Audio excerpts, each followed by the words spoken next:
Hello everyone, welcome back to the channel, Avid Assistant here, and I'm here in this video to talk about something that I can't believe it's actually taken me this long to bring up, which is the Avid Control App for tablets.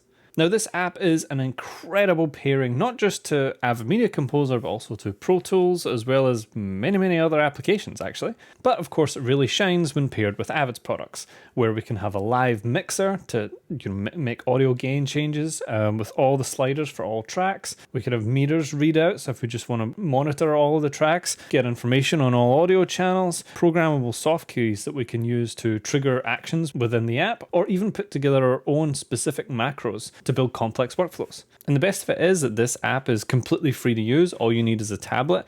And I do use the generic term of tablet since this app is available on iOS and Android, even on the Amazon marketplace as well, actually. I myself will be using an old iPad that I've had since 2017, but it works perfectly well for this case. Battery is a little bit run down, so I'm going to keep it plugged in at all times. But since its primary purpose now is for signing documents and for the Avid Control app, this dependable old iPad will do just fine.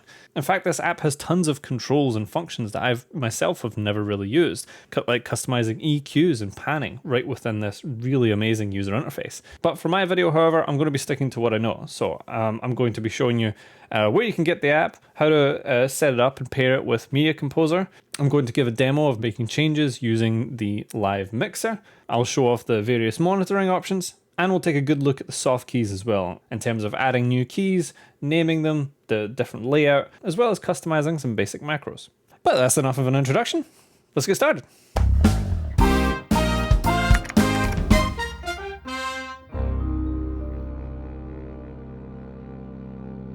Right, first off, let's get this set up. And don't worry, it's really simple. First off, go to the App Store on your tablet, whether that be Apple's App Store, the Google Play Store, or even Amazon's App Store, and search for the Avid Control App.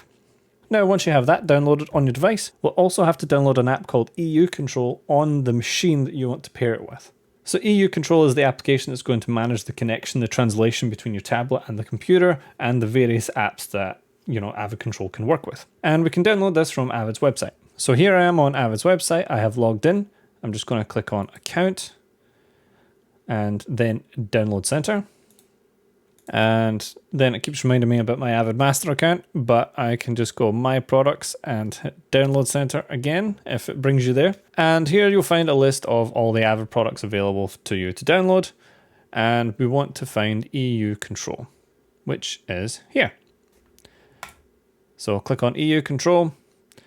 And I'm going to download the latest version, which is going to work with the latest version of the app. And if you're downloading this for the first time, you are going to want the latest version of EUCon, since it has to be a version match for the version on your tablet. And so if you've just downloaded it from the App Store, it'll be the latest iteration, and you're going to need the latest version of EUCon. So 2024.10, I will go in there and download and install, whether for Mac or Windows, whatever one it is that you need. Right, now once that's done, we have to pair our tablet with our computer. Now, one thing to point out here is that this connection isn't directly via a cable, it is through your network. So there are two ways we can go about this. We can either have both the computer and our tablet on the same Wi-Fi network, which is what I'm doing here. Or if Wi-Fi is not an option, you can connect your tablet via Ethernet. Now, even if you have an older iPad like this one, Apple did make Lightning to Ethernet adapters, allowing you to jack into your router via Ethernet, as long as it's within range of the computer. And there's plenty of options on Android as well. So regardless of your tablet, even if it's an older one like this one, you should be able to connect via Ethernet if Wi-Fi isn't an option. But once you've got them both on the same network, we can do this final step to get them paired. First off, just open up the app on the tablet device. See the nice big Avid logo there, and it'll just be blank at first until we've paired it. And this part we do on the computer. So I'm going to go to EUCon. So on the Mac, this is up in the menu bar. I imagine for Windows, this will be in the similar place down the bottom right. And we want to go to EU Control Settings. And we have a whole bunch of tabs to configure various things up here in the settings. It's a very customizable app. Since this EU Control is the application that manages, those big docks and sliders and mixers and various pieces of hardware that you can connect with Avid. So we will be coming back to here later in the video. But for now, to get set up, I'm just going to come over here on the left to Surfaces. And as long as your device is on the same network and you have the application open, your Surface should appear here on the left. So mine is already set up, so you can see it as both on the left and the right. But if you're doing this for the first time, you'll just click the Avid Control that pops up there and then click Add. Now these are called Surfaces in the app. This is just referring to any kind of surface or control device that is connected. The same with workstations, which is the next tab over if you're connecting proper hardware and workstations. And all of your properly paired ones are there on the right. So mine's called Avid Control F783. Don't ask me why, it just is. Right, now we've got our Avid Control app set up on our iPad. We've got it connected to EU Control on our computer. Now there's just one last thing that we need to do within the Avid Media Composer to pair it to that application as a controller. And don't worry, I'll remind you, all this setup that we're doing, you'll only ever have to do once and then you're good to go. It'll just work every time after that. So within Media Composer, if you go to your settings and then go to the user tab, and then the one you're looking for is called controller settings right here. If you double click that to go in, you just want to set your controller to EUCon controller. And once that's set there and you've hit OK, then you have paired your Avid Media Composer to EU Control. And now all of your controls will just appear nice and lovely on your tablet, ready to use.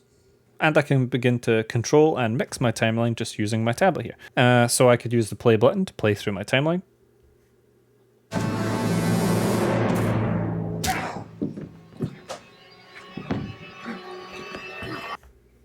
So if I just wanted to sit back away from the desk and just look at the client monitor and play pause, I could do that here. If I wanted to solo, so I think I've got a music track here on A9, I could solo A9 with the solo button there.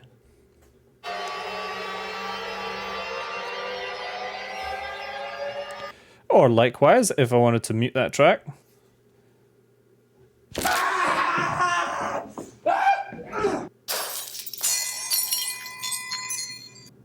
and say if you look at A5 here, I've already got that down to -25. It's just some room tone. I could bring that, say, all the way down if we don't want to hear that anymore. So yeah, as you can see, a fully functional mixer right here in my hand on my tablet right next to my keyboard. And actually my favorite thing about this is if I'm doing a whole bunch of sound work, say I'm the first assistant, the editors ask me to do some sound work on a scene before an export or something like that, I can have this up and then I can stay in my edit workspace. I don't have to switch to my audio one. And that allows me a greater degree of navigation over the timeline, and my edit tool's still up, but I can still have this up and do lots of audio adjustments. I can do panning. I can just tap on where it says pan here and then touch and slide down for left and touch and slide up for right. You can also slide right and left, either way, whatever works for you. And a double tap in that area will return it to center. So yeah, as you can imagine, it's very handy, and pun intended here, because it's very tactile and it's definitely faster than if I was to go tools, audio mixer, and then be clicking and dragging these up and down and then tabbing back to see my timeline, especially when I have to crunch everything down onto a smaller monitor like this when I'm making these videos. The only thing I would point out, and one tweak that I would make here, is that on the modern versions of Avid, we can increase gain up to 36 dB, but these sliders on the app still only go to 12. And it doesn't look like I can touch on the numeric readouts to increase it there. So if you're regularly going above 12 now in the newer version of Avid, the Avid Control app may limit you here. So note for Avid, if you could update the Avid Control app to allow us to do that, that would be greatly appreciated. Or if that function is there and I've just not found it, please just let me know. We can touch where it says read to get our automation controls, and we can also turn on the record down here next to our solo and mute buttons on a per track basis. And actually, one more thing I'm going to point out before I move on here, and I'm just going to find a bit where we have audio going and a lot of tracks, roughly over here. These sections up here at the top, these actually represent little meters, giving you a live, very small readout of current levels, which we're going to see on the mixer anyway, I guess. But this is consistent across all of the views. So no matter where you are, you can always have like a certain level of monitoring. So if I play it down again, you can see those live readouts at the top, and you can see which tracks are busy. Now, as I said, of course, this is down here on our mixer anyway, but if we jump to tracks, channel, meters, even our soft keys, which we'll definitely get to later, we still have that readout up the top there. And I think that gives us a good rough overview of the mixer. We can see all our sliders, we can control our various audio tracks. If I was to create a whole bunch more, so I'm just going to add a whole bunch of random audio tracks at the bottom of my timeline here. Then you'll notice that they do go off screen, but we can still navigate and see all of these tracks. So first of all, the obvious one is we could slide across, just sliding left and right on the screen, and we can get all the way to the next group of tracks. Or we can also see at the top where we get our little preview of all the monitoring, this sort of orange highlighted section. This is very similar to the timeline map or the sequence map or the bin map in Avid. We can just touch that and slide that along to view any group that we choose.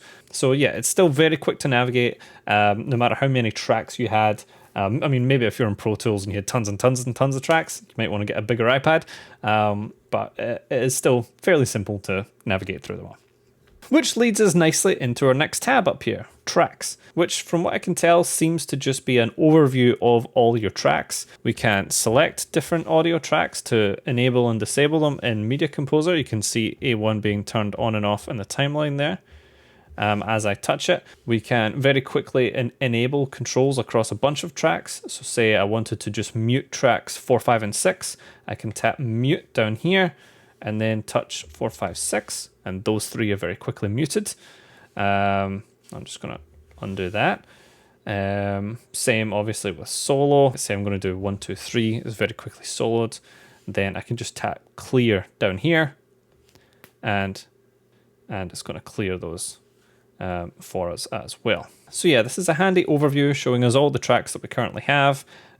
We do get tiny little controls that we can see there, a little overview of the mixer. So if I did play this down, we can see live meters going on each individual track, so what's going on. And we get our overall controls as well. Now next up we have channel, and this is definitely one that I haven't went too deep into. Now I am aware there is the function to do panning and EQ controls from here. Definitely if you're doing this in Pro Tools, since I think in Pro Tools some of the audio controls are more greatly expanded, as is evidenced by down here we have heat and instrument controls, stuff like that probably wouldn't apply to Media Composer, probably more Pro Tools sessions. But this isn't a panel that I have used too much, and as I said, I was going to stick to mixer, meters, and soft keys for this. So let's move on to meters, which is our next tab. And this will just allow us some metering viewing. So if you just wanted to have audio meters up just for monitoring, we can just leave this like this and work in our timeline. And we can have these meters as our reference point. Now there isn't as many controls here, this is just for viewing. You will notice that it's knocked down to only viewing 8 tracks here. This can be configured in the settings. There's a little cogwheel up at the top right here. If I tap that and then go to the meters view, I can set how many tracks are visible at any given time. And I can tell you if the track color is visible or not, if you use track colors in your workflows. So we can have that on, and we can turn the number of tracks visible up to 12, which would be perfectly adequate for this short that I'm looking at the moment, allowing us to view all 12 tracks. Right, now I want to jump in here for a second for a quick shout out to Edit Stock, which the keen-eyed among you will have noticed is where this footage is from. I've used Edit Stock good number of times over many years. If you're not familiar, Edit Stock is a website where you can go on and purchase for a small fee rushes from a short film or a scene for you to practice editing. Your package often comes with full paperwork, even continuity paperwork, as well as scripts and reports. You can get feedback on your edits from industry professionals through the website, and you're also invited to use these edits of your professionally made short films on your demo reel as well. It is a fantastic way to practice cutting using real rushes and real footage from real projects. So anyone new to Media Composer or editing in general and just looking for some material to practice with, I can't recommend them enough. I've used them many years. I used them when I was in film school, I've used them since, and I use it when I'm teaching Avid in person. And they have actually been kind enough to offer viewers of this channel a discount code. So if you go to editstock.com/theavidassistant, you can get 20% off a good number of their rushes options for you to download and practice. So if there's anyone in the audience who's been looking for some material to practice their editing with, there you go. There could not be a better option. But let's get back to the video. And next up after meters, we have soft keys. And it's here and in the mixer tab that I feel like the Avid Control App really shines, since it's this tab that allows us to do all kinds of things. Like if I look at my V1 here, if I wanted to add an edit, I can do that there, add edit. I can clear in and out marks. I can jump to audio tools. I can bring up audio EQ. I have so many tools mapped by default here that I can just add on if I want to add a tail fade to this shot. There we go, done. Very, very quickly. There are just so many functions mapped here by default, and you'll notice that they're all color coded as well. From what I can tell, the various color scheme is white is a button for a specific mapped Avid function, purple is a folder, and these blue ones seem to be more of an advanced function onto a specific clip. I'm not entirely sure on the difference of the blue and the white for some of them, but I guess we'll see. But as I'm tabbing through these here, you'll recognize a number of these controls, like creating new tracks, new sequences, trim modes, markers, multicam tools. But the best thing about this is, unlike a Stream Deck or a Loop Deck or any of those other functions which aren't officially Avid partnered and supported, they are essentially buttons mapped to keystrokes that you have mapped within your Avid. These are tied directly into functions within Media Composer thanks to EU Control. So you don't have to have any of these functions mapped to a key within your Avid to be able to use them.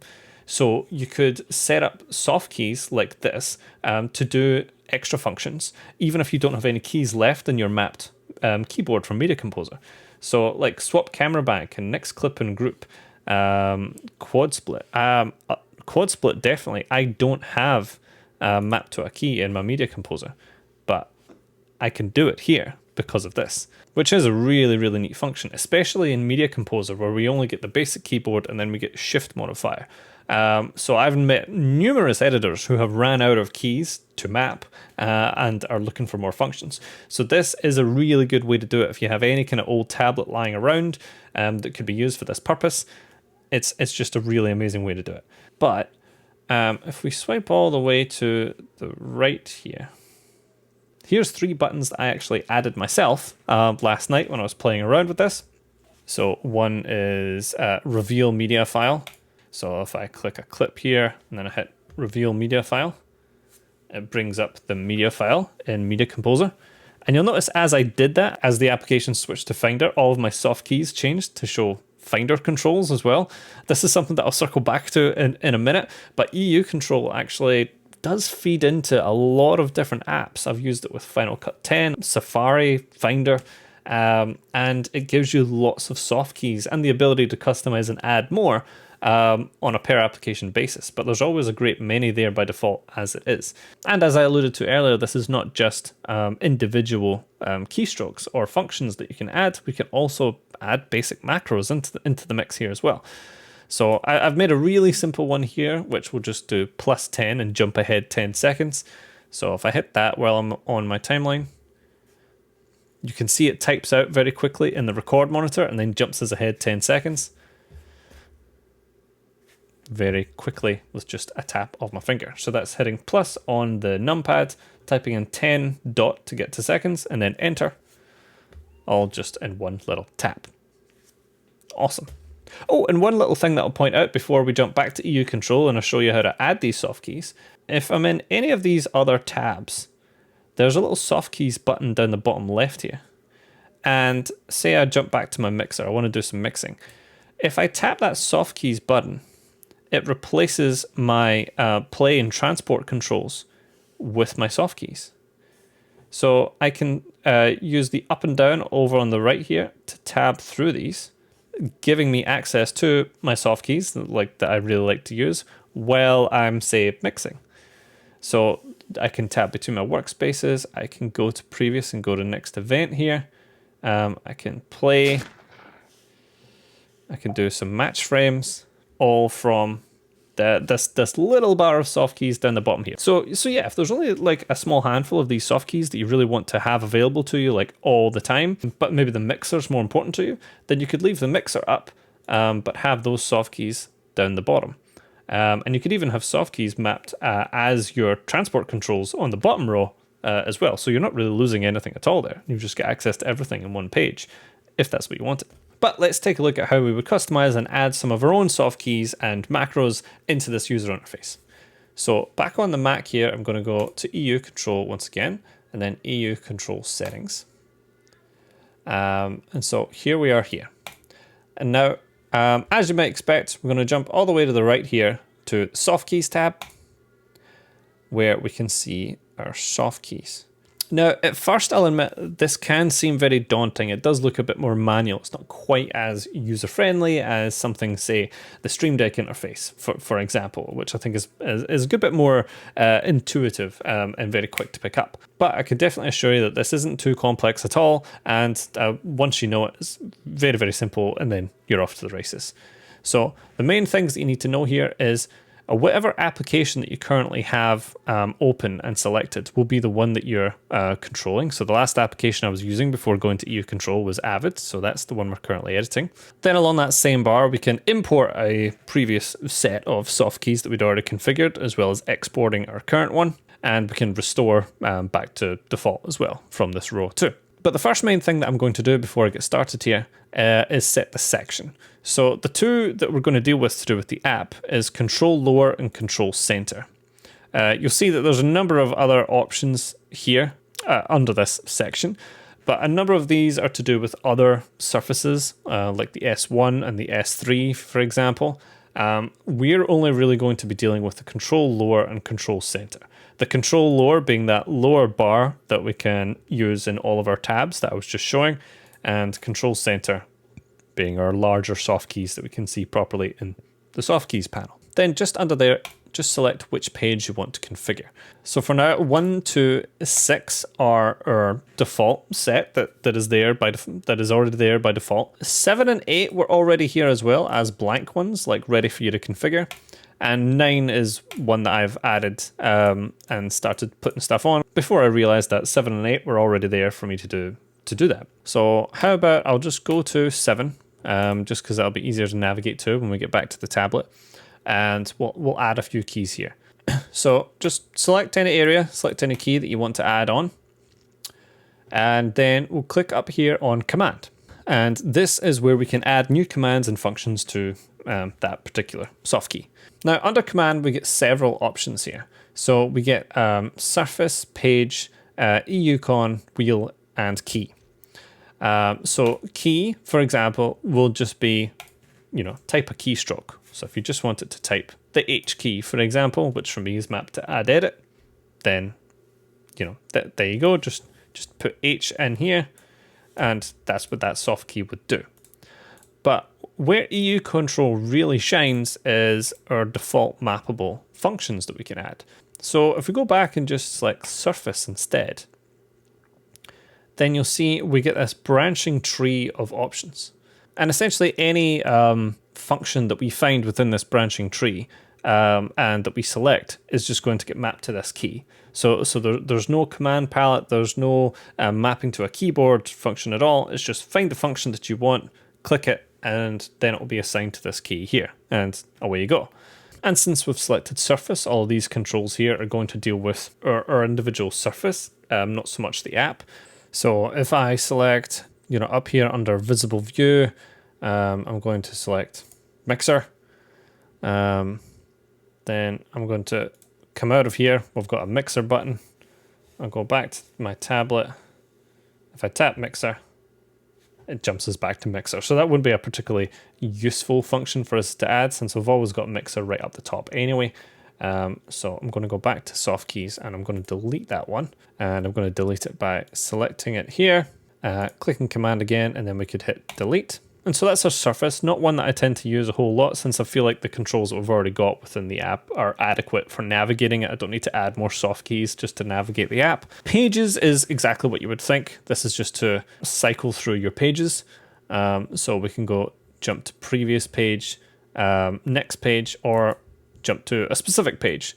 And essentially in the default view that we were looking at before, on page 1, all of these purple ones that are jumping to, audio tools and commands, trim, markers, that's all they are. They're just jumping to a specific page.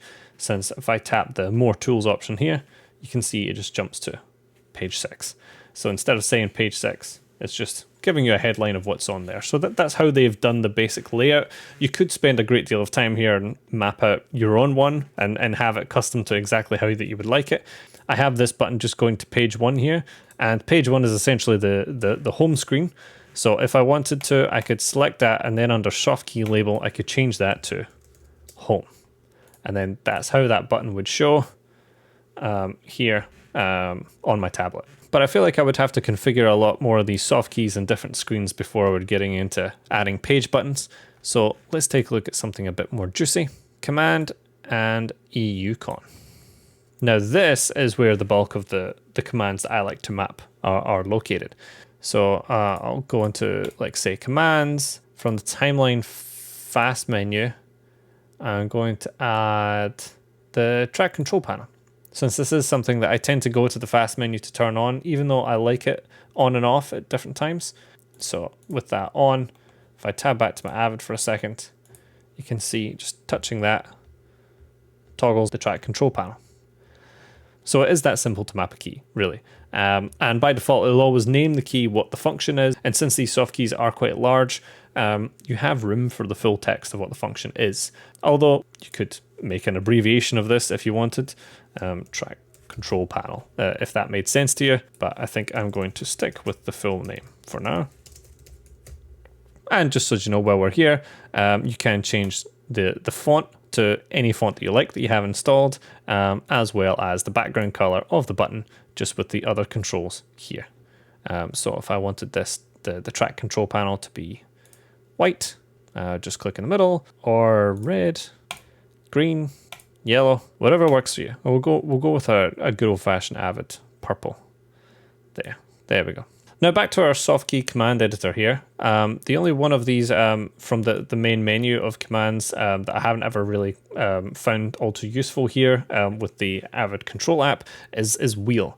I think this is more towards S1, S3, actual hardware to mapping the functions of a physical wheel, a jog wheel, since I don't think you can create a virtual wheel here, since I have tried a few times and I have placed buttons on different functions, but it's never really seemed to take effect. But something I do want to show off here is scripting some macros.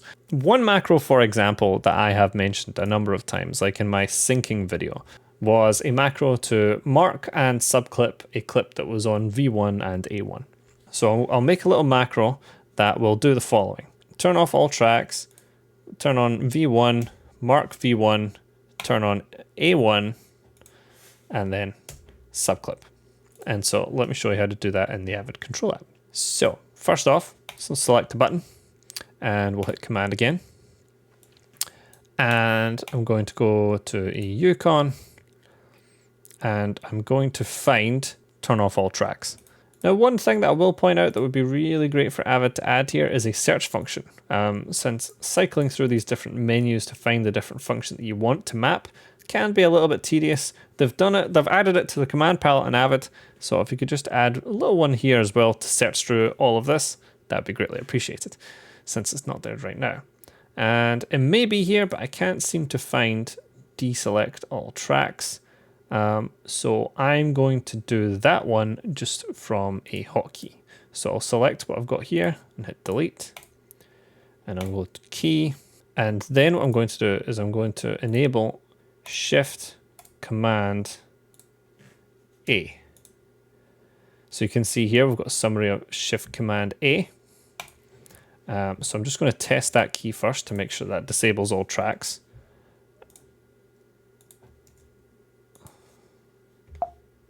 Yes, it does. Hunky-dory. But back in Command here, I'm going to add a little delay here of milliseconds, since if you do all these too fast together, one after the other, they don't always register. Right, now here's the important part for making this into a macro.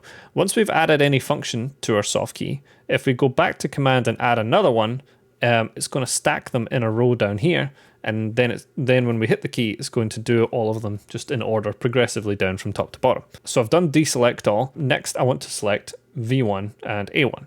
So I'll go to EUCon, Commands, Tracks, V1, and I'll do that again for Commands, Tracks, A1, and now we just need subclip. So EUCon, Commands, Edit, Make subclip. So the little categories here seem to be the same as they are under the command palette. So if you know where the function is in the command palette, you'll be able to find it here. And I'm just going to add in mark clip. And there we go, we have our 4 functions that we'll need to make this little macro. So Shift Command A is deselect all tracks, then we'll re-enable V1, then we'll mark clip, enable A1, and make subclip. It's the same way that I've always done it in Keyboard Maestro. 5 hotkeys, you'll just see these as keys, but it is the exact same functions, just mapped one after the other. So now what I'm going to do is I'm going to change the name of this soft key to subclip current. So let's give that a shot. Hovering over one, I'm just going to select all tracks to give it a challenge, to give some tracks to deselect. And I'm going to hit subclip current. And moment of truth, we have our little subclip up here. We have the right tracks marked and the right area marked. And if I open it up, perfecto. That is exactly what I wanted to see. So if I was doing syncing here, all I would need to do is hit auto sync, and that would become a clip. And we'd be off to the races. And there you go. So you can see how simple it is for you to make soft keys on your own, as well as custom macros and various other buttons. And like I said, if I tab through different applications here, so I'll go to, say, Safari. We can see our soft keys changing. We've got new windows, new tabs, close windows, redo, a whole bunch of basic controls here. If I jump to Finder, then I can go to Finder Preferences, I can print stuff, I can jump back and forward, I can close windows. We get a number of mail controls as well. So reply all, forward, redirect. And these all work just natively straight out of the box. Get new mail, all of this, it's just really, really useful and nifty. So if you have your tablet set up on your desk, I have it set up quite nicely here next to the keyboard, like this. Allowing me to cycle through different functions and just use right next to my keyboard. Then it's already, just ready and good to go. No matter which application you toggle to, you'll have a bunch of buttons there ready to go, giving you quick access to controls that sometimes you might not otherwise have known is there. And that more or less wraps us up for this preview of the Avid Control app. Now, as I alluded to in the intro to the video, there is a slew of other features that I've not gone into. There is much more that this app can do. I would highly encourage you to look into it a bit more. I've left some more links in the video description about the app from Avid's official pages and Avid's official YouTube channel. I would strongly recommend check that out if this is of interest to you. Plus, if you have a tablet at home, please feel free to go download it now and just play around. It's a really amazing application and a perfect pairing to Media Composer, and so thank you to Avid for making it free. Thank you all for watching, and especially a big thank you to all Patreon subscribers and YouTube members, and I will see you all in the next video, which ought to be a special look at my favorite piece of hardware for remote working. So stay tuned for that. Bye for now.